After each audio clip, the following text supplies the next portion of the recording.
Once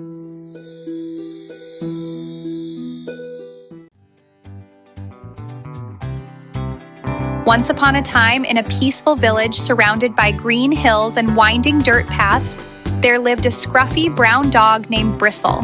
Bristle wasn't owned by anyone in particular, but everyone in the village knew him. He was one of those dogs who always seemed to be around, chasing chickens, napping in the sun, or sniffing through baskets at the marketplace.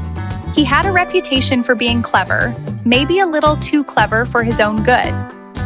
One sunny afternoon, while the villagers rested from the heat, Bristle wandered past the butcher's shop. The butcher, in his rush to close up for the midday break, had left something behind. A large, juicy bone with bits of meat still clinging to it. Bristle's nose twitched. His eyes widened. It was the kind of bone a dog only dreams about. Without wasting a second, Bristle pounced, grabbed the bone in his mouth, and ran off with his tail high in the air. As he trotted through the village streets, the bone clamped tightly in his jaws. Bristle felt like the luckiest dog in the world. He had struck gold, but he didn't want to enjoy his treasure where other dogs might see it. Bones like that attracted attention and trouble. So he made his way out of the village, heading toward the quiet countryside, where he could enjoy his prize in peace. Eventually, Bristle came to a small wooden bridge that crossed a gentle stream. The water below was clear and calm, reflecting the sky like a mirror. Birds chirped in the trees, and the breeze carried the scent of flowers and far-off fields. Bristle paused in the middle of the bridge, the bone still firmly in his mouth, and glanced down at the stream. And that's when he saw it. Beneath the bridge, staring back at him, was another dog, holding a bone in his mouth. Bristle froze. His ears perked up. He leaned forward and squinted. The other dog's bone looked even bigger, even juicier than his own. For a moment, Bristle forgot everything. The village, the butcher, the joy of finding his bone. All he could think was, that dog has something better, and I want it. Of course, what Bristle didn't realize was that the other dog wasn't real. It was just his reflection in the water. But blinded by his greed and the illusion of more, he made a decision. With a growl in his throat and fire in his eyes, Bristle barked at the other dog, trying to scare it away and snatch the bigger bone.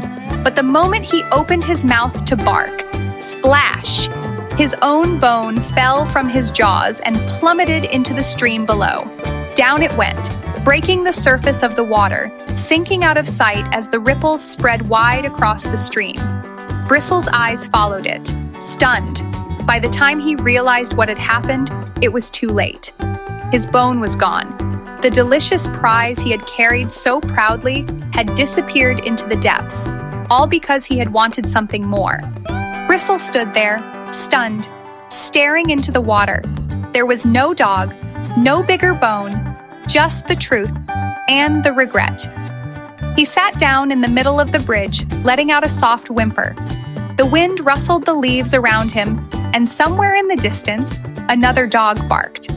But Bristle didn't move. He had learned a hard lesson that day. Eventually, with heavy steps and a tail no longer held high, Bristle turned and made his way back toward the village.